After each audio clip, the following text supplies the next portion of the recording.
Motocross au programme du week-end et c'est avec grand plaisir que les pilotes du championnat de France Élite ont pris la direction de Villars-sous-Écot, une piste qui a déjà montré son potentiel en Grand Prix, plus de 10 000 m3 de terre rajoutés cette année et ce n'est pas la pluie de la veille qui aura mis à mal les débats.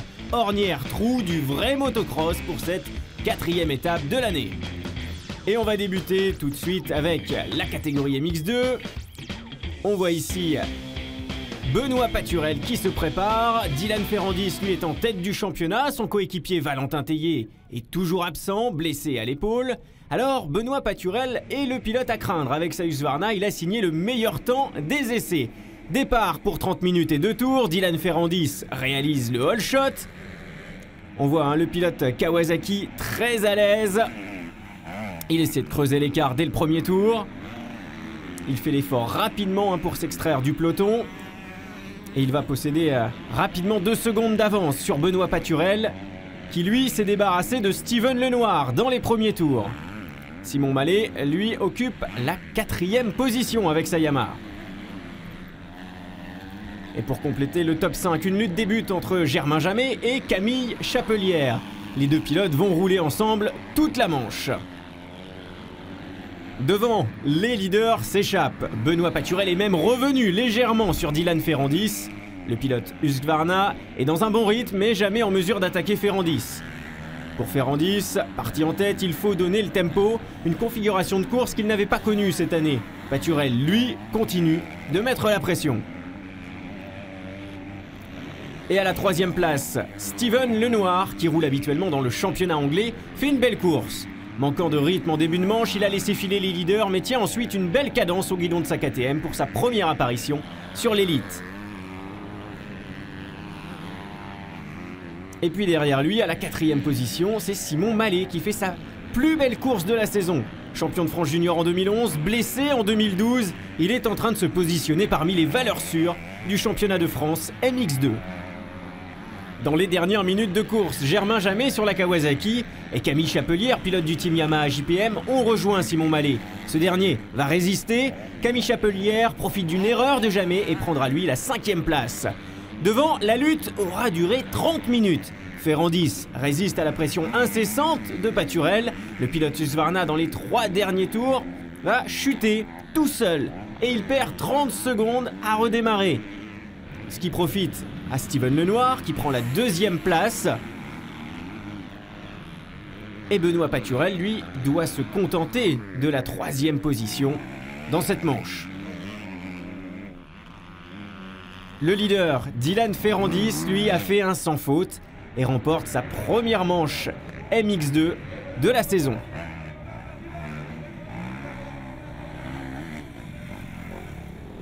Voilà, et Steven Lenoir, lui 2e, fait une entrée encourageante sur l'élite. Aujourd'hui je me sens bien mais il y a quelques parties où je fais quelques petites erreurs donc on va essayer de corriger tout ça et après voilà, je connais un peu tout le monde ici quand même, je suis pas déserté mais non, je suis content d'être sur le podium, ça fait du bien.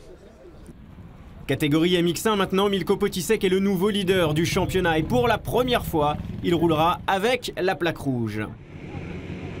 Le pilote Yamaha 2B fait une excellente sortie de grille. Mais c'était sans compter sur un extérieur efficace de Nicolas Aubin qui prend la tête. Aubin pointe en tête au premier tour, Potisek après une chute au départ est reparti à la dernière place. 2e, Jason Clermont est encore une fois à l'aise sur la 450, une catégorie où il a trouvé sa place. En début de course, une bagarre va opposer Fabien Isoire et Charles Lefrançois. Avant que ce dernier ne chute, Lefrançois repartira 11e. Cédric Soubeyras est lui de retour 4e après avoir doublé Aranda. Le pilote Honda HDI s'affaire à remonter 3e. Et devant, Fabien Isoire ne va pas pouvoir résister. Un tour plus tard, Soubeyras prend la 3e place. Très mauvaise opération au championnat par contre pour Milko Potisek. Il souffre du coude, de la mâchoire après sa chute. Il va aller chercher la 11e place dans cette manche. La bagarre qui anime la course est celle pour le top 5. Isoire faiblit et maintenant rejoint par Jordan Lacan, Loïc Léonce et Cyril Coulon à la lutte. Le plus impressionnant à la mi-manche est le plus jeune d'entre eux, Jordan Lacan. C'est un débutant en 450 et depuis le début de saison, il progresse. Lacan a doublé Isoire, il va même aller chercher la 3e place, juste devant Cédric Soubeyras. Jordan Lacan en magazine de l'expérience avant de redescendre de catégorie dès le week-end prochain pour le championnat d'Europe EMX2. Mais l'espoir de podium est de courte durée puisque Cédric Soubeyras reprend son bien et derrière la bagarre continue. Léonce est maintenant dans la roue de Lacan.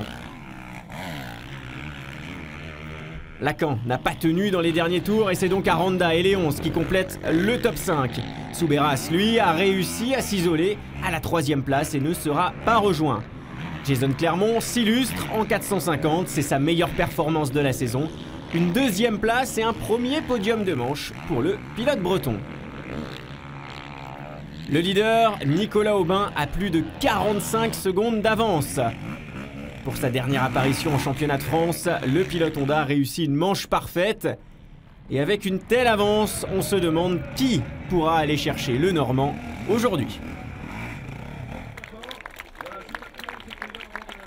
Je trouvais des bonnes lignes, j'ai essayé de m'appliquer, pas faire d'erreur, et puis je creusais l'écart à tous les tours, et puis je me suis régalé, quoi. C'est facile l'élite? Non, celle-là, ouais, ça s'est bien passé. Après, non, c'est dur de gagner. Après, c'est l'entraînement de la semaine et tout qui fait que, mais non, je suis content là. Celle-là, c'était propre. Revoir ce que vous venez de vivre, c'est la grande tendance. Les caméras embarquées font un tabac dans tous les sports extrêmes. Mais sur le championnat de France de motocross, interdit de placer une caméra déportée sur le casque. Alors un constructeur, lui, a trouvé un nouveau moyen pour filmer vos exploits. Intégrer la caméra directement au masque. Ce que vous regardez est enregistré. Partenaire de l'élite, Liquid Image propose une solution adaptée aux crossmen. La caméra est inclinable, donc on peut la régler comme on veut. Les batteries sont directement intégrées au niveau du bandeau, ainsi que le boîtier de commande. Ça permet justement de gérer, quand on pose le masque au niveau de la tête, de regarder et de filmer exactement ce que l'on regarde. Voilà. Pas de vibration, puisqu'on n'est pas sur des caméras déportées. Ce que ça peut apporter, c'est tout simplement 2 dimensions. Au niveau sportif, une excellente prise de vue par rapport à ce que l'on regarde, nos prises de repères, prises de trajectoire, démarche d'entraînement, perfectionnement, mais également apprentissage. Ça permet d'avoir un aspect pédagogique par rapport à l'activité.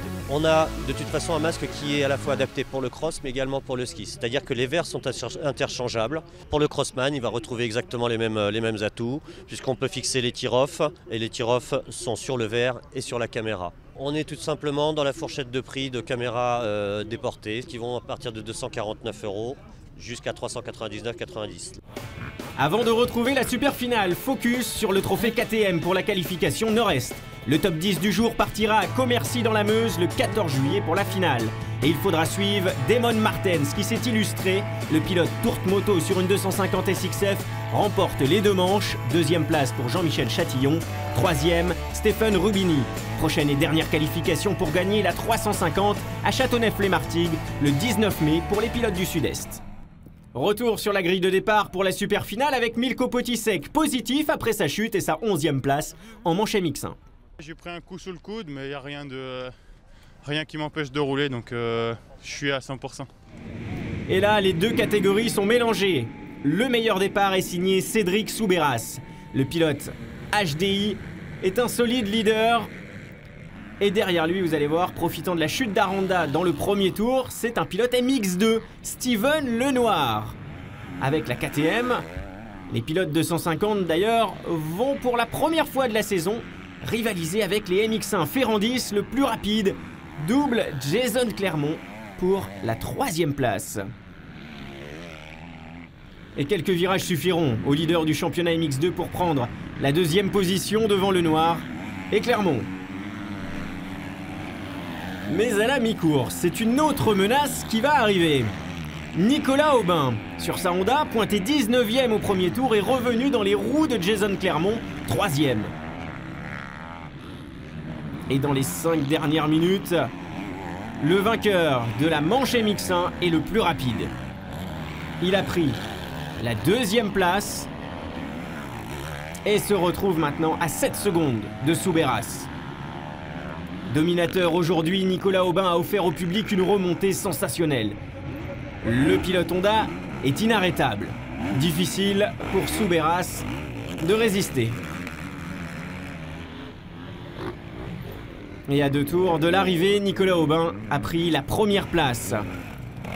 Journée noire par contre pour Milko Potisek, contraint à l'abandon dans les derniers tours. Il va perdre la plaque rouge.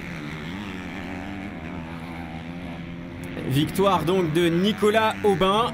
Belle opération également pour Cédric Soubeyras qui reprend la tête du classement MX1. Voilà, Jason Clermont, lui maintenant 2e du championnat à 7 points de Soubeyras. Milko Potisek, lui, rétrograde 4e à 19 points du leader.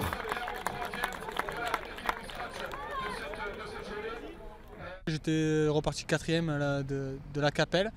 Je suis parti chez Michael Musquin, m'entraîner pendant 2 semaines pour venir près ici.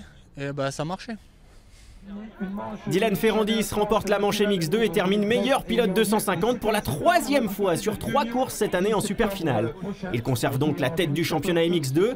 Benoît Paturel a maintenant 14 points de retard. Et pour la première fois dans l'histoire, un pilote MX2 a pris le commandement des internationaux de France. Le classement qui rassemble les 2 catégories. Ferrandis va pouvoir arborer fièrement sa plaque rouge sur sa Kawasaki. Super content, quoi. C'est comme disait le délégué, c'est historique, quoi. Premier MX2 qui a une plaque rouge, donc c'est énorme. Ça va être quand même très difficile de la garder jusqu'au bout. Je préfère déjà garder celle du MX2 jusqu'au bout, ce serait déjà top. Mais c'est vrai que maintenant on peut que y penser et ce serait vraiment la folie de l'avoir jusqu'à la fin, quoi. Villars-sous-Écot a fait figure d'exemple. Piste, organisation, un club qui appelle à recevoir encore plus d'épreuves internationales. Prochain rendez-vous pour l'élite, le 12 mai sur un autre circuit de classe mondiale, Saint-Jean-d'Angély en Charente-Maritime. Merci à tous de votre fidélité et à bientôt sur les circuits.